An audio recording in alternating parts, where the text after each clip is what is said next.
This is this is the real one here, y'all. Is Here this we the real go. one? This is the real one. Recording to Are we cloud. sure? Yeah, yeah, yeah. It's got the little You crap wanted to cloud double icon. check it? I just did. We're good. Okay. This, we think, is the official With CP podcast, not a rogue series. But if you listen to how we were managing the recording at the beginning of this, you'd think this is not the real one. And that's because this podcast was taken over by David Domke and myself for about a week after politics just turned upside down. So that's going to happen still. CP3D as a initially planned limited series, but now maybe more frequent one, unlimited series, because, when you add David Domke to anything, it's unlimited. It's still going to happen. However, we're bringing back this regular cadence. It's a little bit more toned down. Okay. It maybe It has less will Twitter. it will have no current events. It will have very Well, little live reactions. a Um, little, a little less, a little less. Okay. It's a little less to the date, a little less frequent, a little less Twitter. And we were not going to play any copyrighted music, which David and I did earlier today. Dang, did you guys go for longer than 10 seconds? We did. He went for Okay. a very long time. Yeah. Yeah. And Well, we don't need yeah, to air. Yeah, we don't need to air that out You don't need publicly though. to You don't need you don't to. need to say that. A very oh, long time is ambiguous enough. It could mean anything. YouTube actually, the algorithm, Okay. Thank you. yeah, Oh, it Yeah, say it flagged out your loud. struck it, video. it flagged Yeah. it, and it's unavailable in one region. I was trying to figure out which region it was unavailable in. Okay. It was about to be taken down in our region too. If it flagged that and it's gone on for that long. Okay, well, this one's going to be different in many ways. Okay. We're going to have our usual segments. You're going to see more of Ben over here. You're going to see more of Ben. You're going to see Samapuya right here. Samapuya, because we're going to talk a lot of field work, especially as we ramp up for the fall. And we're going to go back to our usual segments. So welcome if you've joined us, like many people have during the chaos that was the presidential debate, the shooting at the Trump rally, and then now Biden dropping out and Kamala Harris, heir apparent.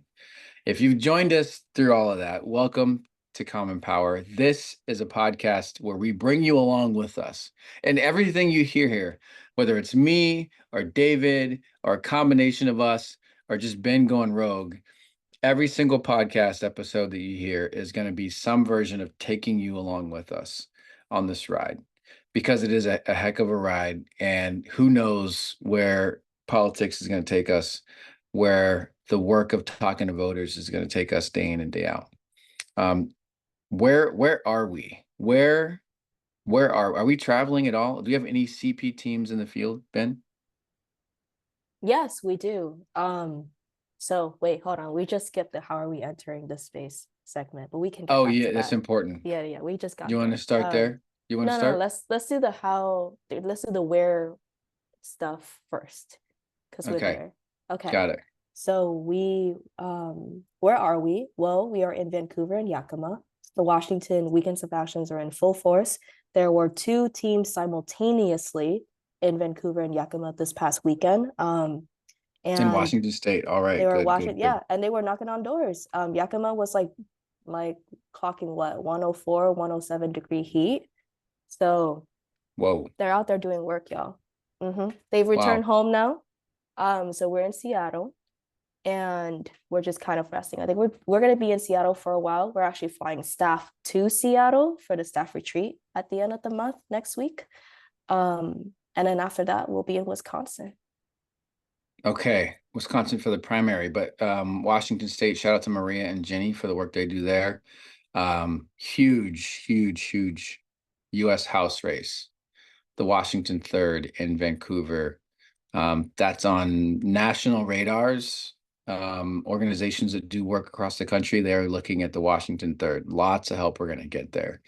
And The Republicans are going after it pretty hard. So we got to defend that. We got to defend home. Got to defend home. Okay, so that's where we are. One other place where we're talking about headed to right now is the National Convention, the Democratic National Convention in Chicago, and we'll give more detail on that as we get closer. But everything has changed, and now all of a sudden, it's really a big deal for us to be there, to talk to our partner organizations over there, to talk to the Dem chairs, and just coordinate on what a Kamala Harris presidency or candidacy means for November or for the fall as we go in. Okay, that's where we are. How are we doing? How are we doing? Puya, how you doing, man? I'm feeling energized. I think there was a moment yesterday when I was like, am I happy scrolling? It's it just like felt really good to just look at all the numbers come through, around how much money is raised for Harris campaign, or the header changing, the Twitter change, the Twitter changing for the from name of the Biden campaign. to Yeah. the name of the campaign, then the FEC changing. So it was just energizing to see all these things coming through. The news that 40,000 Black women were on a call, which is absolutely mind-blowing. So it is just exciting, getting calls and texts from volunteers and people who have been involved and have not been super involved maybe within the last couple of months, but now they're energized as well. So yeah, exciting times. Ben? I feel like I'm like buzzed, like that feeling when you hold on to something that's vibrating for a long time and you're just kind of like numb afterwards. Yeah, but like in a way, as you're like, oh, okay, we can like shake that off, right? So there's like, I think feeling very busy, but also very focused. Some parts of me is just like so much shit has happened in like the last 2 to 3 weeks, and so much more will happen in the next 2 to 3 months. I don't believe any of it. Like, I'm not gonna celebrate until we elect Kamala Harris as president. So much could happen in between. I'm not gonna get my hopes up. I'm not gonna go out on a limb here. I'm not gonna do a lot of that. So I'm just gonna get to work. Yeah. That's good. I was I had like I am feeling like the come down from the excitement yesterday. Super, super excited. Seeing her today give her speech and having Joe Biden call in was really something. That was really cool to see him back her like that. And it's just it kind of reaffirmed a lot of things. She's really good. She's so damn good. And so it all feels completely different. And then this is like slightly negative thing where because of yesterday, I went back on Twitter and I'd been off Twitter, like turn my notifications off and complete like only like open links that people sent me. And I went back yesterday because that's where all the most up-to-date updates were. And I turned my notifications back on and I woke up this morning and there's like 50 notifications from Twitter waiting. And I was just like, I got that same feeling of like, this sucks. I don't I don't want to live in this like reality of like constantly looking at news. And that's like for all of you that do that now, and if you're feeling worried, like stop. Turn off your notifications on a couple of your most used news platforms and just go into them when you want to find news. Because that, for me, as somebody who works in this space, I had to turn off the notifications on some of the ones that pumped out the most because it just buried me. I felt like I had work to do when I woke up in the morning to just catch up on news and worry about things preemptively. And also reminded that the comments in Twitter are just the gutter, the absolute gutter. But that's good. It's good balance. It's good balance. High highs, and then a reminder that there's all kinds of muck to wade through in America. Okay, so let's jump into the main content, and this is a little bit of it. Obviously, there's the layer of Kamala candidacy over everything. But one of the things we wanted to talk about was our trip to Michigan, because we've been hinting at that. All the CP3Ds, we talked about me being in Michigan with these two, talking to uncommitted voters. And today we're going to dig into that. And it's so interesting to do it now after Biden is out and Kamala's in, because what does it mean now? But what we said is that we talk about it, and maybe we'll find a new application for some of these conversations. So Ben, where do you think we should start? I think we start with the who, like the who was at the table.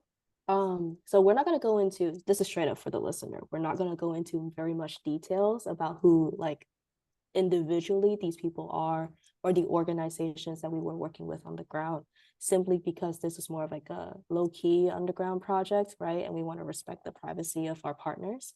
But just to give context here, like, this was a listening tour that we went on to observe conversations with uncommitted voters in Michigan. So ones who explicitly, voted like, I do not support Biden, right? Essentially in the primary. Well, not the primary. This was like during the presidential primary. You're right. It was a Yeah. primary. Because Michigan's primary is like in like a couple of weeks.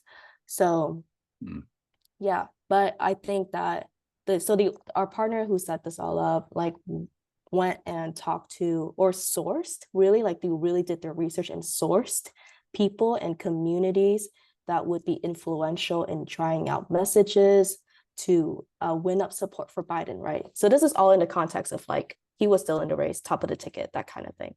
And yeah, it was it's okay to actually to mention the organizations. Okay. Well, the top one at least. This was all put together, and is like, shout out to them for doing this great work and also for inviting us. But this was all put together by the AAPI Victory Fund, which is a nationally known organization that it helps to guide the administration in some ways, is definitely on the Dem supporting side. There are funders that are a part of that organization, and they also do a lot of down ballot work that also helps them to galvanize communities at the grassroots level around the country. They are one of the three organizations that the news was saying, they're gonna come out and support Kamala. Like, as yesterday was coming in, and it was like elected officials are gonna announce, and all these other people are gonna announce. These three core organizations that have come together from these distinct voting blocks all announced simultaneously. And I think AAPI Victory Fund is one of them. The collective is a group of African Americans, and then Voto Latino, I think, is the third on the Latino side. But they've formed a coalition together to help churn out the vote for Democrats. And the Victory Fund says, we've got Michigan. We're going to work on Michigan. So I've got connection to them, and we were invited along last minute while we were in Baltimore. Maryland and Baltimore. Yeah. So, okay. So we get invited. They have this 2-day thing going on. It's structured like there are a series of events and meetings where there's like lunches and dinners and meetings where community members are brought in from different neighborhoods around Detroit and the surrounding areas, different demographics and affinity groups. I'd say different ages, different socioeconomic backgrounds. It was really interesting the way they pieced it all together. I guess and I interrupted you, Ben. If you want to like continue that thread on how you want to land that plane that was introducing the whole thing. Okay, no. What was I think we should start with, how did you all feel going into it? As a group, that this is not our wheelhouse, right? Like, we are boots on the ground door knockers, right, Puya? And we mobilize hundreds of volunteers all over the country. This is a listening tour that, is not knocking on doors, and we're interacting with people who are voters. They're more like influencers to some degree, and they run the gamut. There's people of all ages, and there's some online influencers. There's some like hardcore, just regular community influencers. What did you think going into this? Yeah, I think I was a little bit hesitant. Um, I was like, I don't know, man, like how we're gonna show up, what is our role, how are we gonna add to the conversation? Um, but I think as we listened and we learned more, it was just helpful to listen, right? We didn't need to add too much to the conversation. Because as you mentioned, it was a listening tour. And I think fairly early on after the first day, like midday, I was like, okay, cool. This is our moment to just learn, see where these communities are coming from, and that's the whole point. That's totally um good, and that's what we should do. So I think it was valuable for me personally to hear where people are landing, specifically folks in Michigan. Um, and this is all in the context of Biden's self-popular ticket, right? How do Yeah. we reach out to different communities that are not really so hot on Biden? Because we got to win the blue wall. So I think it was just helpful to listen and learn. And I think even right now, and I know maybe you'll get to this later on, but we'll just go there. I think there's some of those concerns that folks brought up are still not going to go away with Biden not being top of the ticket. I think some of them are going to go away perhaps, or people might feel a bit more hope. But some of the issues they brought up was just on a more systemic basis that didn't necessarily pertain to Biden. So what I hope to see is Harris being able to address some of them. Hopefully the API Maker Fund can be a part of that, and the messaging around how those issues are going to get addressed. Because they were real impact things that impacted people living everyday lives. So Yeah. yeah, I'll just stop right there. Ben, how about you? I think one of the things that was really cool was seeing the people that they brought to the table. Like these are not just people who, are low information voters or like not engaged necessarily. They are people who have opted out of the process, right? So we're actually starting at the hardest place to bring people towards us, people who have expressed opposition to our platform or like to like supporting Biden in this case. So I think just seeing who was at the table and also seeing how they talked about politics, like it was super personal, as well as like thinking about all the ideas. Like they were thinking about ideas to activate their communities, to like get them more engaged, how to bridge that gap between the issues that they want to work on and the person that they have to vote for. That was like, I think, a running theme throughout the entire listening tour. One of the most fascinating realizations that I had, because one, like as Charles says, we're very new to this. We've never done anything like this before. Like the kind of like the pipeline to like how you get your minivan scripts, right? And like your talking points at doors, like this was at the beginning of that pipeline, like what kind of message sticks with voters. We have never touched that before. So that in itself was interesting. And the other thing was that Puya was not supposed to even be there. He was supposed to go home at the end of Baltimore. So like we got roped into this hella last minute, right? And so really learning on the fly as well. I think I came into it with like an expectation or an assumption that like this is more like a qualitative research focus group thing, right? Like if you're trying to test message or you're trying to grab like what would resonate with people, it's going to be like that, but it's not. Like the entire listening tour was about trust building with these communities that have expressed opposition to you and what you stand for. So you're not going to actually be able to grab data from them or like that extraction mindset, right? To like duplicate whatever you need to do. You actually have to make a connection with them. So just like sitting at those tables and then realizing that, and then just being amazed that they were at the table at all. Some of the folks that were there and talking the way they do, like it reminded me a lot of our trip to Detroit back in April when we were door knocking in Detroit. Like we This were is door for the knocking. special election. Yeah, this was for the special election. It was for my Xiang's, I think it was house seat. Um, we were door knocking in some of the neighborhoods that these people come from, right? And like the issues that they're talking about, we were there. State House, thank you, not U.S. House, Plia. And so if you've been at a door talking to a voter who has like went back into their house when they see you coming down the street, like straight up like dismiss you because like they're not about that, or they say that like I can't afford to be about that, right? Those are the same people that was at these tables talking about politics and engaging their communities. Yeah. So imagine how hard that had to be, and like the amount of like work the AAPI Victory Fund had to put in to even get people there. Yeah, so it took people who had already built trust with these communities to bring them in. And this is everybody from, I mean, it's everybody from like rappers to like Gen Z food influencers to like faith leaders to, it was like all over the place. So it took people that had those relationships already. So, kudos to them for knowing the right people to bring in and just having a really great team. What were some of the messages that you heard while we were there? As we think about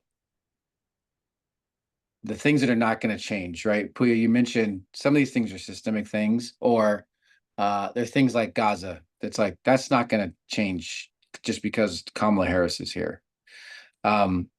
So these things are really they're things that have occurred. They're here to stay for this election. So given that understanding, what were some of the themes that you heard while we were there that the voters were talking about? And let me just say, like my biggest takeaway from every single group was that they were open to talking. Like they felt like they were trying to find a way back. Like they were, and that's some of the stuff that we sat in on, and there were some conversations that we didn't sit in on, and just anecdotally we heard from, some elected officials that were talked to, is that there were a lot of people that had strong stances, a month ago, a couple months ago, and now they all, to a person, feel like they're looking for a way back, or they're ready to soften their stance a little bit. That was my biggest takeaway from everyone we talked to. It's going to take work. It's going to take work and different types of work in different communities, but every single one of them seemed like reasonable, like they wanted a reason to vote for the Democratic ticket. What did you hear at some of these stops that you think resonate beyond just the moment that we were there for? Yeah, I think across the board there were a lot of talks, and this is also interesting because it's not the first time we've heard this. We've heard in different states from voters ourselves at the doors. A lot of folks who are not really enthusiastic about voting, and that's around nothing's changing for me, right? We've had Biden for 3.5 years, or we have voted for this person or for that person, but nothing has changed. And I think that's obviously a huge issue. And they were talking, like, I remember on the second day when um we were at the event with a lot of Black influencers and community leaders. They were talking about how even under Obama, the conditions for folks did not change as much, or at least for the folks that were in the room. So I think it was interesting that there was just this feeling of nothing's changing, so why should I vote? Which is not a new thing at all. But it was also interesting how they themselves were trying to figure out a way, okay, now how do we, because they want to see change in their community. So they themselves were like, oh no, we got to go down ballot. We got to talk about our city council or a board of school boards and things of that nature. So to your point, Charles, I think I want to reiterate that, but like these folks are not like unreasonable by any means. They know the politics, they understand how this system works, and they're willing to work to make change in their communities and make a better conditions for folks that they care about. So, and I truly hope that over time, once that trust is built, API Victory Fund and others can go into these communities and explain how things are changing, right? It takes time, but how are they changing, and talk about the concrete if they have any, and also talk about what is the plan for the future. And so trying to convince people that no, things have changed. Also talk about no, how are we going to change them? We think people are tired of being told, no, you're wrong, right? Or things have changed, or things are better. Or they could be Right. worse, right? They want to get some sort of hope. Yeah. Ben?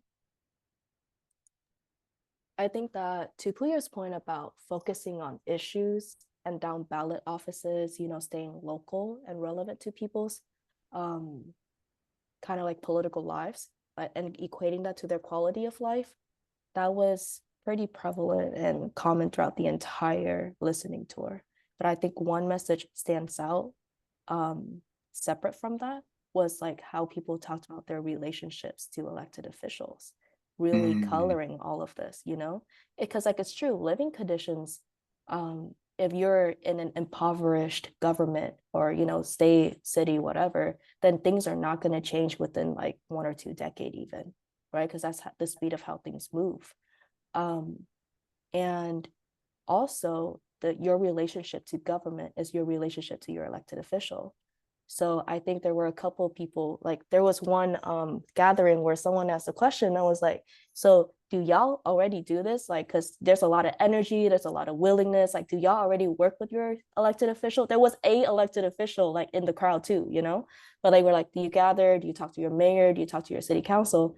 And then like one of the community members was like, oof, that's a whole different conversation, And so like that says something, right? Like it's not hard for one of your first steps and maybe your first 5 steps to be contact your elected official. So there's a whole thing there where like that has not been productive. Um, and then we were in other spaces like over dinner where somebody was critiquing Biden for not showing up in mhm. the Black community the way that like actually like his opponents do. And so like Yeah, what does that mean? Yeah. explicitly, they were like, RFK came to the hood, Donald Trump came to the hood, Biden Mm-hmm. didn't come to the hood. And they were like, I tried to go talk to him and they wouldn't let me talk to him. And Yeah. this is a prominent like community leader. Um, and they said no. So that is, man, that was Yeah. so tough to hear that. It was Yeah. so tough to hear It's that. so nuanced, right? Like when you get down to it, like how do people show up to your community, show up to your people? Like I think that that's like way more weighted, because they were on the other side, they were also talking about another elected official that they love because she shows up all the time and do Outside of her community work. district, she shows up Exactly. in other people's districts. Yeah. Yeah. And so I think that like on one hand that like yes, systemic issues. It's going to take decades to fix. It's going to be on topic every single election, no matter what kind of election, because they're issues. And also if you have a leader that is like, I'll be there with you in the tough times or whatever, or I'll show up for you, that suddenly changes people's perceptions. So I think with Biden out and then Kamala in, just to take it to today really quickly, I think that like not to play on identity so much because there's like that's a whole trap that we can fall into, but there is something to be said about distance, right? Like her identity Mhm. closes the distance between her as an elected official and what she can imagine people's lives to be and cultures to be, and like what they can relate to her, Yeah. about like who she is and what she goes through. So I think that's gonna move people, if nothing else. Well, and I think the other thing is, because she still has to physically go. The places where Biden didn't go, she's got to go. And I think that her energy level is so interesting. It's just as simple as this. A younger candidate is going to be able to spend more time on their feet, and they're going to have more time on the ground. They're going to have more travel time. She's going to, she's going to go to the hood in Detroit. She's going to go to the suburbs, in the same day. And also because she's from a different generation, her natural connections are just decades younger and so more relevant to like where popular America is. Like this person that we're talking about, we could say this is a rapper. He's a well-known rapper and in Detroit, and he's not just a rapper. Like he spends his money in the community. He's seen as a community leader. He's a business owner, legit business owner in the city, and yet Biden or his children wouldn't even know, who this guy is, but Kamala and her nieces and nephews would, right? And her networks would know who this is. And so, to your point about who she is and her identity, like automatically connecting her closer to the places where some of these swing votes are. I think that's a for sure thing, and her having the energy to kind of seal the deal is definitely going to happen. So any like final large thoughts on this whole Michigan effort? Puya's like, I'm ready to. You're sending teams to Michigan, Puya. That's what you're gonna say. Yes. You have three things That's happening right. actually. Okay, but before we get to that, any big things to close it out, Ben? Anything we missed here? Any high level thematic takeaways? I feel like I'm always gonna be this person. I don't know. It's always like you gotta look beyond this election, you know?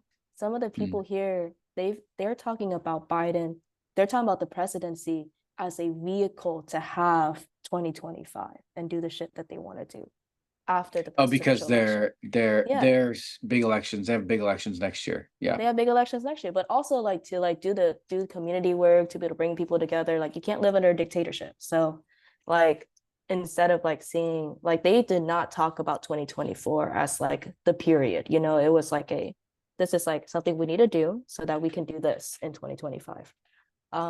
So there's that for anyone who is like feeling incredibly stuck emotionally for this election. We're gonna have to live through it one way or another.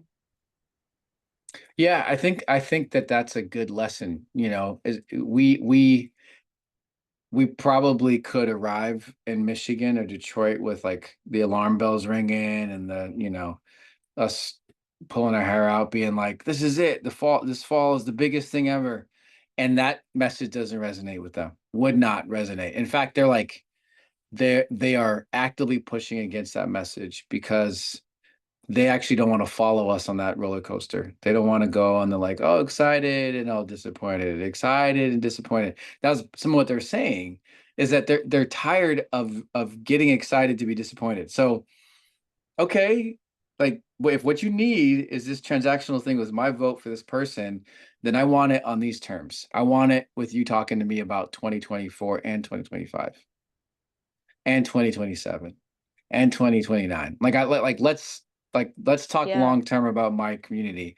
And that's what we're gonna have to do. We're gonna have to meet them where they are and not just think about November and think about beyond this and think about those communities and what they're telling you they need on the ground. Yeah. So one of the And things into the that, future. yeah, one of the things that we didn't touch on is that like this messaging is going to be used to translate the door knocking plans. So they're not just grabbing messages to like see what works or not. Like this is actively being used for voter direct contact in the fall. So to all of y'all out there who are going to be talking to people who are like on the no side of the fence, but still on the fence, right? Saving democracy does not land. You can't go at it with these people about Not saving in Michigan. democracy. Not in Not in Michigan. Michigan. Not in Not, Michigan. not in Michigan. Yeah, it's good to not paint a broad brush across That's true. Yeah, cities good and catch. neighborhoods and Yeah, states. yeah, In yeah. Michigan, it doesn't fly. And this is interesting. So what Ben is saying is they're going to hear from these people. Some of the people that we talk to are people who are responsible for crafting messaging. And so the next step is to go and ask them, okay, so this is how people feel. What do you think works with your people? It's messages about this and this and this. So the top of the ticket will then take that back, right? There's a bunch of data there. They'll take that back and they'll say, okay, how does what these people are asking for, how does it match with what our platform is? And then that's how you get, when you get to a door and you look on your phone and it's got here's what you say to voters, the line that says, the Harris um It's like the hello, the I'm a Harris volunteer. Bashir the Harris Yeah. Bashir campaign, okay, is invested in long-term community development, and we need your vote for November. How, you know, can we count on your vote? Like when you get that on your phone, it's because of this pre-work. It's because people sat with these folks and they've asked them what resonates with them, what they need, all of that. How do we get their vote for November? And yeah, So it was really cool to be on this trip. It was good to see, behind the curtains. This kind of effort is a multi-million-dollar effort to do the research and then to broadcast out to these communities. And we're going to be a part of the door knocking, the delivery of whatever the findings are of this. So Puya, Perfect time. what are we doing in Michigan, man? What's the call to action for Michigan? That's right. So if you are enthusiastic about sharing the message that the API Victory Fund and the Dems finally put together, we are planning 3 trips to Michigan. The first one is September 20th through the 25th to Lansing, Michigan, Congressional District 7. The second trip is October 11th through the 16th. It is in Flint, Michigan, Congressional District 8. And then the last trip is election weekend, November 1st through the 6th, Detroit. If you want to sign up for these trips, you got to first sign up for Team Michigan. So go on our website, click volunteer now, and there's a map. There's a US map. You go on Michigan, you click on it. There are 5 boxes you fill out on Mobilize. You're signed up. Tomorrow, if you sign up today, tomorrow you should expect your team leads to reach out to you. Literally, that's a grand guarantee. Tomorrow Today's you what will date? get an email. Today's what date? Today is Monday, July 22nd Okay. at 6:07 p.m. Pacific time. If you sign up by the end of tonight, I can guarantee you tomorrow you will get the sign-up form to sign up to go to Michigan. This is All great, right. Puya. You just made it so we have to post this thing immediately. All right, fine. That's right. Yeah. Fine. Yeah. Okay. We're gonna let's close it out with your favorite segment, Ben. I don't have One a thing. one thing. I don't have a one thing. You don't have a what? You do. Nope. Oh, it's coming to me. If you can ask a stranger one question as like your default one thing, like the one question that you opened up to talk to a stranger with, what would it be? A stranger or a voter at a door? No, a stranger. A voter at a door, you get scripts. The question should be, are you voting? And are you voting for? That's not a customizable answer. Okay. So this is a Okay. random. If you can ask any stranger one thing. Yeah. Mm-hmm. Here, I'll start. I'm just gonna allow one of you to say something first to measure what I should say. Ben, this says a lot about your mood right now. Go ahead. Yeah, it does. It does. But y'all know this coming into this recording. I hear you. Let's go. What do you got? Okay. If I could ask a stranger one thing at any given time, right? I would ask them, what kind of tea do you like? I feel like the answer to that will tell me a lot about this person, and specifically if I want to continue interacting with this person. Really? So, yeah. Have you asked people that question before and you decided to not talk to them anymore because they said something like, no, I cheap haven't. Lipton tea? No, I haven't asked anybody this question yet. That's why it's a hypothetical. Okay. Maybe you should start asking that question.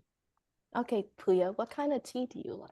Do you want your one thing to be your What's your question, Puya? What is your question? Okay. What are you asking a stranger? A stranger.